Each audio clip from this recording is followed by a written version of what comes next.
El segundo encuentro de PP, PSOE y BNG se celebraba este jueves en un contexto muy diferente al de hace tan solo una semana, marcado por el pacto entre populares y socialistas en O Carballiño. Minutos antes de la reunión, Paula Prado, secretaria xeral del PP de Galicia, manifestaba que el Partido Popular estaría del lado de la estabilidad y la gobernabilidad, pero que no consentiría líneas rojas y que el PSOE tendría que aclarar su postura, tras lo manifestado esta semana por su secretario xeral, a raíz de lo ocurrido en la Villa del Arenteiro. En esta ocasión, además de faltar Luis Seara, también lo hizo Alba Iglesias. El BNG entregó un documento a PSOE y PP con la firma del concejal nacionalista Xosé Manuel Puga para la moción de censura a Jácome.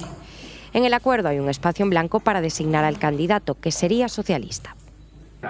Por tanto, reiteramos que nós estamos dispostos a promover ou poñer a firma número 14 desa moción de censura sempre cando o Partido Socialista se quen ostente a alcaldía. Iso é o que volvemos a trasladar na reunión de hoxe. Esa cousa é moi sinxela.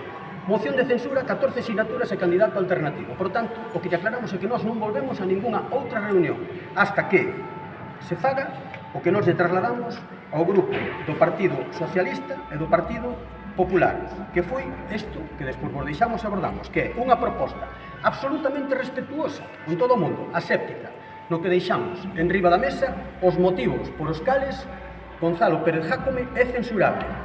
É que a firma número 14 do concelleiro do Bloque Nacionalista Galego, Xosé Manuel Puga Gonzalo.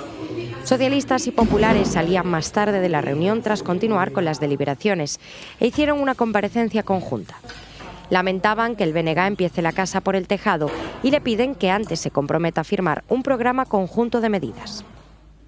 Nos, o que falamos arriba, entre os tres grupos, onde estábamos os tres grupos, foi que tanto o Partido Popular como o Partido Socialista estaban dispostos a, con esa base que traíamos, seguir afondando neles, amplialos, porque hai cousas que faltan e que neste momento tamén son moi importantes para a cidade. Por exemplo, o transporte metropolitano, que non figura entre os acordos e que o Partido Popular quere incorporar, e nese momento o Bloque Nacionalista Galego dixo que non, que a él non lle interesaban eses acordos. Por lo tanto, a postura do Partido Socialista e do Partido Popular en canto aos acordos quedou claro, e o Bloque Nacionalista Galego dixo que iso para despois. Neste caso non o fixo.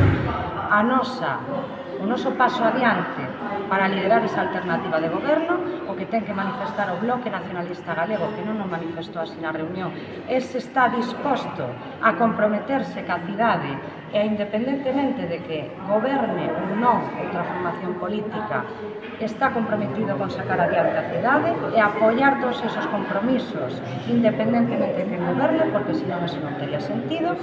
O Partido Popular, teño que decir que nesta reunión sí respalda esos compromisos, sí está disposto a comprometerse ca cidade, e eu creo que aí depende de cada partido, ten que reflexionar internamente dentro da súa organización e manifestalo públicamente.